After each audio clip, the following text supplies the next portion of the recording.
มันเป็นความฝันเขาไงที่รักก็รู้ว่าเขาชอบเด็กชอบเล่นกับเด็กเวลาก็เราได้ยินเสียงหัวใจของเขาเต้นได้เห็นแสงกระพริบที่เป็นแบบหัวใจดวงน้อยๆแบบวันนั้นจำได้เลยว่ายืนดูแล้วแบบเขินหมอก็เขินแต่ว่า น้ำตาก็จะไหลเหมือนเราก็ร้องกันในรถอีกทีนึงอะไรเงี้ยใช่ซึ่งมันแบบมันเหมือนเป็นของขวัญของครอบครัวครับที่บอกว่ามีหลายต่อหลายลุ้นมาถึงลุ้นสำคัญลุ้นมากๆจนมาถึงวันที่ใส่ตัวอ่อนจุ๋ยต้องเคลียร์หัวทุกอย่างให้มันโล่งที่สุดแล้วก็พยายามแบบไม่เครียดเพราะว่าความเครียดก็เป็นอุปสรรคหนึ่งเขาบอกเวลาใส่ตัวอ่อนก็ไม่ควรกินที่จะทำให้เราท้องเสียหรือทำให้เราท้องผูกมันมีผลหมดดังนั้นช่วงใส่ตัวอ่อนเนี่ยจุ๋ยก็จะแบบปิดเครื่องเลยไม่ทำงานเลยแล้วก็ให้คุณพุทธเนี่ยรันทุกอย่างแทนอยู่หมดคือปกติจะเป็นคนเจรจานู่นนี่เดิน5 วันนั้นนะคือคุณพุทธทำแทนดีหมดก็ต้องขอบคุณเขาที่เขามาช่วยเราแบบจัดการนู่นนี่ทุกอย่างเพื่อไม่ให้เราเครียดอะไรแล้วจุ๋ยก็อยู่แต่บนบ้านอะไรเงี้ยค่ะก็พยายามแบบเคลื่อนไหวเท่าที่จำเป็นอะไรเงี้ยแต่ก็ไม่ได้ถึงขั้นแบบนอนติดเตียงนะเพราะว่ามีเพื่อนบอกว่านอนติดเตียงคือเขาใส่ไปครั้งแรกเขาก็ไม่ติดใช่ก็คือเอาเป็นว่าทำแบบไม่เครียดที่สุดแหละแต่ว่าก็ระมัดระวังดังนั้นตอนช่วงนั้นก็คือดูแลตัวเองอย่างดีอะไม่รู้ว่าจะช่วยให้มันรู้สึกผ่อนคลายได้มากที่สุดยังไงก็ทำได้แค่เพียงแค่คำพูดแล้วก็ให้กำลังใจอยู่ตรงนี้เสมอนะอะไรจะเกิดมันก็ต้องเกิดนะที่รักยังไงเราก็ต้องร่วมหัวจมท้ายไปกับมันอยู่แล้วแต่เขาเชื่อว่าสิ่งดีๆกำลังจะมาหาเราทั้งคู่นะจ๊ะสู้ๆค่ะทุกคนไอ้ลูกหมูแม่สู้ๆนะครับพูดอะไรไม่ออกอ่ะคือก็ลุ้นแหละอยากให้เขามาเกิดเป็นลูกเราหลังจากนี้อะไรมันจะเกิดขึ้นก็ให้เป็นเรื่องของชะตาฟ้าลิขิตรักนะจ๊ะไอ้เจ้าหมูรออยู่ตรงนี้นะมาแล้วคุณพ่อรอแล้วอ่ะเป็นไงฮะโอเคไม่มีอุปสรรคอะไรเราก็ทำนู่นทำนี่อย่างที่เล่าไปให้ฟังว่าแบบโอ้เราทำมาแบบทำทั้งอีราที่เจ็บมากปวดมากแต่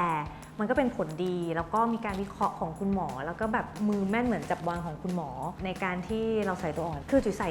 แค่ครั้งเดียวนะคะแล้วก็ติดเลย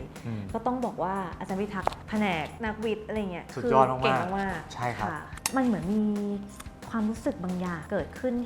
ที่ตัวเราที่เรารู้สึกได้มันมีความแบบมีความตอดจุดเหมือนแบบมีความแบบมีปวดหน่วงแป๊บอะไรอย่างเงี้ยหรือเขาฝังแล้วอะไรเงี้ยเพราะว่าหมอบอกว่าเขาต้องลุ้นนะประมาณกี่วันนะหลังจากที่ใส่คือจริงๆแล้วอ่ะ5-6 วันเขาจะเริ่มแล้วอาทิตย์หนึ่งคือฝังแล้วคุณหมอก็จะแบบนัดเราแบบไปฉีดยากันแท้งคือช่วง10 วันที่ผ่านมานอกจากแค่ไปฉีดกันแท้งก็คือคุณจุ๋ยก็จะอยู่ข้างบนอย่างเดียวผมหนูแดงเด็กที่บ้านก็จะมีหน้าที่สลับสับเปลี่ยนกันกินนี่เอาขึ้นไปเสิร์ฟเพราะว่าบันไดบ้านเรามันสูงพยายามลดความเสี่ยงที่สุดลดความเสี่ยงทุกอย่างเดินที่รักเดินช้าๆนะที่รักอย่าแบบมาเผลอลิงโลดกระโดดโลดเต้นเหมือนที่เคยเป็นกันไม่ได้นะก่อนที่จะไปตรวจอะฝันด้วยฝันว่าฝันถึงเด็กเขาก็ฝันถึงเด็กที่เคยเล่าให้ฟังกันไหมใช่แต่เขาไม่เล่าให้จ้าฟังก่อนตอนที่ยังไม่ได้รู้ผลอะเพราะว่าเดี๋ยวมันจะเหมือนแบบเรามโนเลยก่อนวันที่เราจะไปตรวจเลือดว่าน้องที่ฝังไปเนี่ยติดไหมเขาก็ฝันว่ามีหลานไงหลานชื่อซันเต๋อหลานเนี่ยก็เล่นกันอยู่แล้วก็เหมือนกับว่ามีเด็กอะหล่นลงมาใส่ตัวเขาเขาก็ฝันแล้วเขาก็แบบเฮ้ยแน่ๆเลยว่ะก่อนเขาอะเขาฝันว่าเหมือนมีเรืออยู่กลางทะเลแล้วมีเด็กอะเหมือนบอกว่าอยากไปด้วยชิคก็บอกว่าไปที่อย่างนั้นกระโดดลงมาเลยมันเหมือนมีกระทะอะไรสักอย่างอยู่บนน้ำอ่ะแล้วเขาก็กระโดดมาแต่เหมือนว่าไม่ทันใจเขาก็เลยกระโดดลงน้ำแล้วจะว่ายไปแล้วเราก็บอกว่ามาเดี๋ยวพาไปอะไรเงี้ยเราก็ไปอุ้มเขาแล้วก็พาไปเพราะเรากลัวเขาเป็นอันตรายแล้วก็แบบเหมือนแบบนึกถึงบนเรืออะไรเงี้ยซึ่งเราก็ตกใจตื่นซึ่งก็เก็บเรื่องนี้ไว้อันนี้ก็ไม่รู้นะว่าเป็นความเชื่อส่วนบุคคลเป็นความเชื่อส่วนบุคคลแต่ก็เป็นเรื่องที่แปลกดีมันก็เป็นทรายที่แบบทำให้เราได้แบบได้ใจชื้นได้ชื่นใจจนมาถึงวันสำคัญเป็นอีกวันหนึ่งที่เราก็ลุ้นมากๆวันนั้นผมจำได้ว่าผมใจมันสั่นอะแล้วมันก็ผลไม่จะออกเป็นยังไงวะเหมือนเราสอบเอ็นแล้วแบบ ต้องไปดูผลสอบว่าแบบเราผ่านไหมอะไรอย่างเงี้ยจ้างไปเจาะเลือดแล้วเราก็ต้องนั่งรอผลว่าตัวอ่อนที่ฝังไปที่เราเฝ้าประคบประหงมเขาจะฝังอยู่ใน วันนั้นตื่นเต้น ในตัวจ้าไหม ตื่นเต้นมากตื่นเต้นตั้งแต่ตื่นซึ่งพอไปถึงที่คลินิกพยาบาลทุกคนเจ้าหน้าที่ทุกคนทุกคน ลุ้นมากทุกคนลุ้นไปกับเรา ทุกคนรู้ว่าวันเนี้ยเราจะรู้ผล พี่สนคือแฟนพี่ป่วย มารอลุ้นที่ห้องแลบอะไรเงี้ยแล้วก็เจ้าหน้าที่แบบคือพอเจาะเลือดปุ๊บเจ้าหน้าที่ก็คือเอาเลือดไปปั่นเพื่อจะดูผลอะไรเงี้ยว่าติดไหมใช่เน่ก็คอยแบบอยู่ใกล้ๆจุ๋ยอะไรเงี้ยคอยวนเวียนแล้วก็บอกว่าถ้ารู้ผลแล้วให้บอกเลยนะอะไรเงี้ยแต่ผลเราอะออกมาจากแลบแล้วนะก็แอบเร็วประมาณแบบ30-40 นาทีก็ออกแล้ว ทุกคนน่าจะเร่งให้เรา ซึ่งคุยกันซึ่งก็คุยกันอยู่อะไรเงี้ยแต่อาจารย์ก็ไม่ออกมาสักทีอาจารย์ติดเคสแล้วเน่ก็คือพิรุษสุดแล้วจุ๋ยก็ดันจับได้จากแบบแววตาแล้วแบบเหมือนคนเขาดีใจอ่ะเขาดีใจคือจุ๋ยกับเนเน่เขาจะดีใจกัน2คนแล้วก็คุยกันเหมือนแบบฟีลเหมือนแบบคนมีน้องอ่ะคือเนเน่ดีใจเหมือนแบบเนเน่มีเบบีอ่ะเขาก็เลยถามเนเน่ไปว่านี่ท้องเหรอในตอนนั้นด้วยความสัตย์จริงคือแบบว่าทำพิรุษจ้าไม่ทำพิรุษอีกก็รู้เลยที่คุณน้ำหนักขึ้นมาจากนี้สดตาบ้านแม่นมดีใจกันนี่ก่อนนะแล้วค่อยมาดีใจกับสามีขึ้นลงแล้วนี่คือสามียังงงๆอยู่เลยใช่ไม่ตอนแรกคิดว่าอ๋อพี่นี่ท้องหรอพี่ดีใจเราเลยบอกไม่ใช่ไม่ได้ท้องจ้าแล้วก็เหมือนส่งทรายว่าแบบใช่แล้วอะไรเงี้ยแต่นี่ก็ยังไม่อยากจะเชื่อจนกว่าอาจารย์จะมาคอนเฟิร์มเราก็รอจนอาจารย์ออกมาแล้วเราเข้าไปหาอาจารย์ก็คอนเฟิร์มว่าแบบใช่ตัวเลขเนี้ยคือเป็นค่าของแบบ SCG ที่มันขึ้นแล้วแบบเรา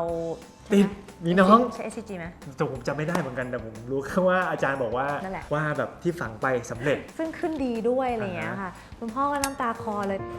แต่ว่าทุกอย่างดีฮอร์โมนขึ้นดีตัวอ่อนดีเยื่อบุดีน่าจะดีครับก็ได้จังหวะที่ดีถึง2 รอบก็ถือว่าโชคดีมากๆเลยครับแต่เกรงใจมากอยากกี้มากอยากกี้ในรถคิดในนี้ได้ครับอนุญาตดีใจได้ครับดีใจ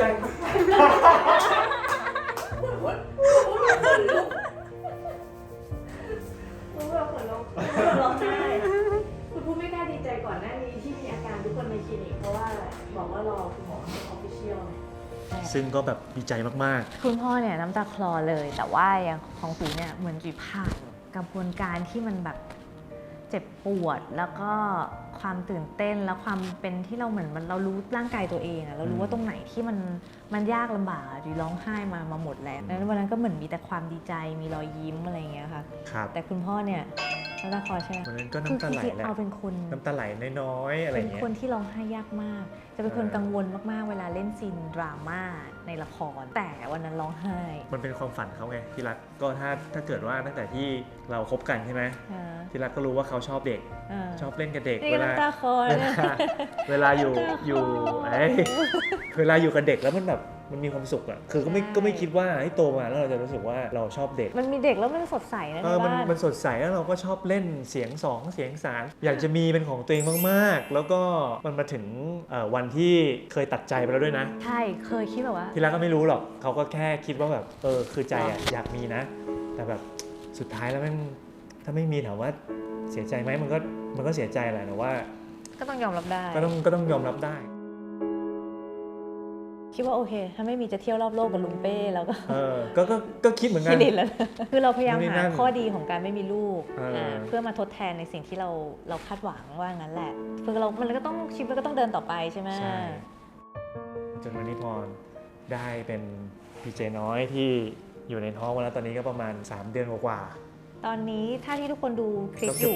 15 วีคแล้วค่ะเกือบจะ4 เดือนแล้วแต่ว่าสิ่งที่ทำให้จุ๋ยร้องไห้ก็คือพอเราออกมาจากคลินิกอะแล้วโทรหาคุณตาคุณยายเพราะว่าที่บ้านโทรหาบนรถเลยเพราะว่าที่บ้านอะไม่มีหลานไงนี่หลานคนแรกพอโทรไปพ่อก็เป็นคนร้องไห้ยากเป็นเสือยิ้มยากคือจริงๆจุ๋ยได้พ่อมายิ้มยากต้องอยู่กับคนที่สนิทเท่านั้นอะไรอย่างเงี้ยแล้วพ่อก็จะเป็นคนร้องไห้ยากเท่าที่จุ๋ยเคยเห็นนะคือพ่อร้องไห้ตอนที่ย่าเสียแล้วก็จะเห็นอีกทีงานแต่งของเราที่พ่อกับแม่เช็ดน้ำตาแล้วพออันนี้บอกไปปุ๊บคุณยายแข็งแกร่งคุณยายร้องไห้ไปกับจุ๋ยแล้วตอนที่จุ๋ยได้ตัวอ่อนแต่ข รั้งเนี้ยพอติดเนี่ยคุณตาเนี่ยถึงเขาคุณตาแบบ ร้องไห้เลย ร้องไห้น้ำตาปริบๆเลยคุณยาย มีคลิ ก็ ปด้วยมีคลิปด้วยครับ คุณยายก็เลยแซว เราถ่ายคลิปไปด้วย เพิ่งออกมาจากคลินิกเลยค่ะโอ้พ่อร้องไห้ ดีใจทุกวัน2 ครั้งเลยวันละ2 ครั้ง โอ้ขอบคุณมากครับพ่อ นอน โอ้คุณตาร้องไห้แล้วคุณตา เออ บ้านเราไม่มีหลานยังไม่มีหลานสักคนเลยไงหลานคนแรกของคุณตาคุณยายไงคะ ดีใจที่สุดเลย ทีเนี้ยพอพ่อร้องอะจุ๋ยร้องอยู่แล้วเพราะจุ๋ยเป็นคนเซนซิทีฟมากกับพ่ออะไรเงี้ยดังนั้นก็เลยแบบเหมือนเราก็ร้องกันในรถอีกทีนึงอะไรเงี้ย ใช่ ซึ่งมันแบบมันเหมือนเป็นของขวัญของครอบครัว ครับแล้วก็มีช็อตหนึ่งที่น้ำตาซึมด้วยความแบบปลื้มปิติดีใจมากๆเลยก็คือลูกคนแรกของเราแล้วก็วันที่เราไปดาวดูว่าแบบการเจริญเติบโตของพี่เจน้อยเป็นยังไงบ้าง เราได้ยินเสียงหัวใจของเขาเต้นได้เห็นแสงกระพริบที่เป็นแบบ หัวใจ ดวงน้อยๆแบบเล็กๆมากๆแล้วก็ได้ยินเสียงหัวใจเต้นมันแบบวันนั้นจำได้เลยว่ายืนดูแล้วแบบเขินหมอก็เขินแต่ว่า น้ำตาก็จะไหล แต่ว่าเราโชคดีว่าเราเหมือนได้ยินเสียงหัวใจเร็วมาก จริงๆเนเน่บอกว่าวันแรกที่เราไปตรวจจริงๆมีเสียงหัวใจเล็กๆแล้วแต่ว่าวันนั้นเราไม่ได้ฟังแต่พอครั้งที่2ที่เสียงหัวใจมันชัดมากๆมันคือแบบทุกอย่างมันเหมือนแบบ เขาโตขึ้นเสียงหัวใจเขาก็จะแบบชัดขึ้น ดังขึ้น9 วีกับ 4 วันใช่ไหมคุณหมอ ใช่ครับดิ้น อุ้ยโอ้ดิ้นจริงด้วยขยับเนี่ยเขารู้เนี่ย ที่การถึงศีรษะยังไม่ดิ้นมีหัวใจเต้นดี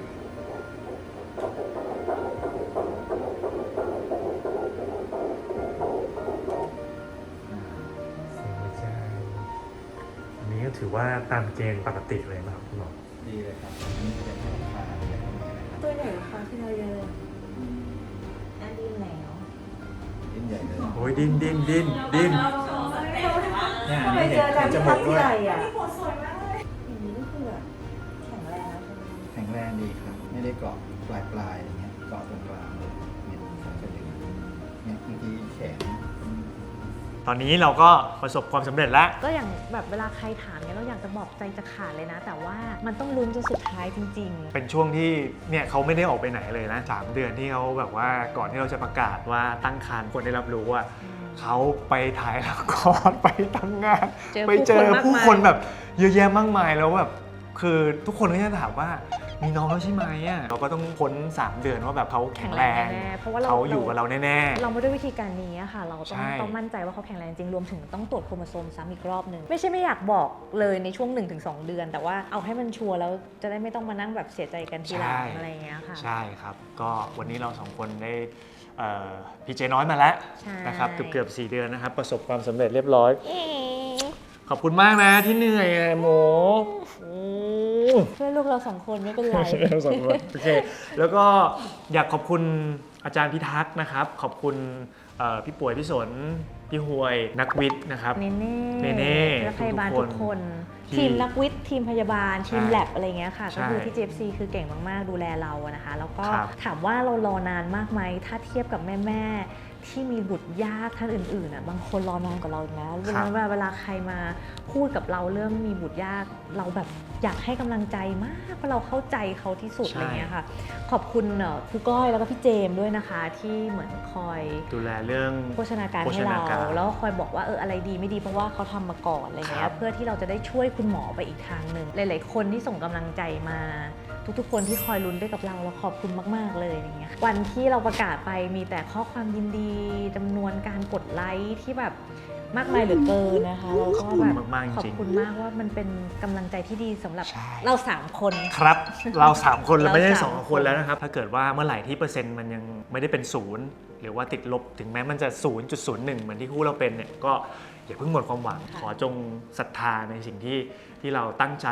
กันเอาไว้ มันจะต้องมีสิ่งดีๆเกิดขึ้นแน่ๆนะครับเรา2 คนก็อยากจะเป็นกำลังใจให้กับคนที่กำลังแบบอยู่ในโปรเซสหรือว่ากำลังต่อสู้อะไรกันอยู่ ตรงเนี้ยให้กำลังใจซึ่งกันและกัน เยอะๆนะครับส่วนใครที่แพลนว่าอยากจะมีแบบชีวิตคู่ที่แต่งงานแล้วมีลูกก็ลองตรวจเช็คอัพร่างกายกันไว้ตั้งแต่เนิ่นๆก็จะเป็นอะไรที่ดีมาก เพราะว่าร่างกายแต่ละคนมันไม่เหมือนกันจริงๆอะค่ะพอเรื่องนี้มันผ่านมามันทำให้จุ๋ยได้รู้ว่าอ๋อจริงๆแล้วมันอาจจะไม่ได้เกี่ยวกับกรรมพันธุ์100%แต่มันอาจจะเกี่ยวกับการใช้ชีวิตด้วยเพราะว่าช่วงที่จุ๋ยแบบเข้าวงการมาตั้งแต่อายุ18เนี่ย18-19แล้วก็ทำงานหนักมาตลอดนะคะนอนดึกตื่นเช้าทำงาน7วันถ่ายละคร7วันหรือช่วงที่จุ๋ยแบบมีรายการที่เวิร์คพอยต์แล้วแบบจุ๋ยต้องยืนวันละ10 ชั่วโมงจ้าก็เคยไปรับเขาตอนแบบตี 4 ตี 5พระมาบิณฑบาตแล้วอะไรอย่างเงี้ยมันอาจจะเกี่ยวไปหมดแล้วก็โภชนาการต่างๆ ที่เราอาจจะคิดว่าเราลดความอ้วนแล้วเรากินน้อยแต่เผอิญแบบโปรตีนมันไม่พอพอโปรตีนไม่พอมันเกี่ยวไปหมดเพราะว่าเซลล์ในร่างกายของเรามันต้องใช้โปรตีนนะคะดังนั้นอะไรก็แล้วแต่ที่เราเองเราก็ไม่สามารถที่จะรู้ได้ถ้าเราปรึกษาคุณหมอตั้งแต่เนิ่นๆถ้าอยากมีแล้วก็คิดว่ามีแล้วจะมีความสุขอะไรเงี้ยก็อยากให้ดูแลตัวเองนะคะแล้วเราสองคนเป็นกำลังใจให้กับครอบครัวคุณพ่อคุณแม่ที่มีบุตรยากทุกๆคนจริงๆค่ะว่าเราเข้าใจมากๆดังนั้นพอวันนี้เรามีวันนี้แล้วเนี่ยเหมือนอยากจะส่งต่อกำลังใจดีๆให้กับคุณพ่อคุณแม่ ครับวันนี้ก็ขอบคุณทุกๆคนมากนะครับที่ดูตั้งแต่ EP ที่แล้วมาจนถึง EP นี้นะครับหลังจากนี้มันยาวนะครับหลังจากนี้เดี๋ยวเราจะดูแลคุณแม่นะฮะเรา3คนจะดูแลกันไปจนถึงคลอดออกมานะครับเย้หมู แต่ว่าแม่เขาแพ้ท้องหนักมากกินได้น้อยมากนะคะแต่พีเจน้อยก็ยังเติบโตอยู่ EP หน้ามีหลายคนถามมาว่า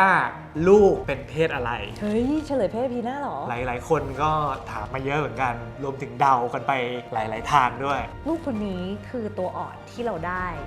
เป็นตัวแรกเลย ครับ ค่ะ คือจะถามว่าเราเลือกเพศไหมเราแทบไม่มีโอกาสได้เลือกอะไร เพราะว่าเราน้อยมากเพศอะไรก็รัก โอเค จริง เรื่องอะไรก็รัก ชื่อยังไม่มีด้วยนะ กับพุทธจุ๋ยเดอะแฟมิลี่มีอะไรกันไหมเนี่ย พุทธจุ๋ย PJ Family ไง พุทธจุ๋ยเดอะแฟมิลี่ดีกว่า พุทธจุ๋ย The Family หรือว่า หรือใครที่มีชื่อที่ดีกว่าน่ารักกว่านี้ก็ PJ The Family พิมพ์มาครับใต้คอมเมนต์เดี๋ยวเราเข้าไปอ่านกันนะครับ ขอบคุณมากนะครับทุกคนครับ บ๊ายบาย บ๊ายบาย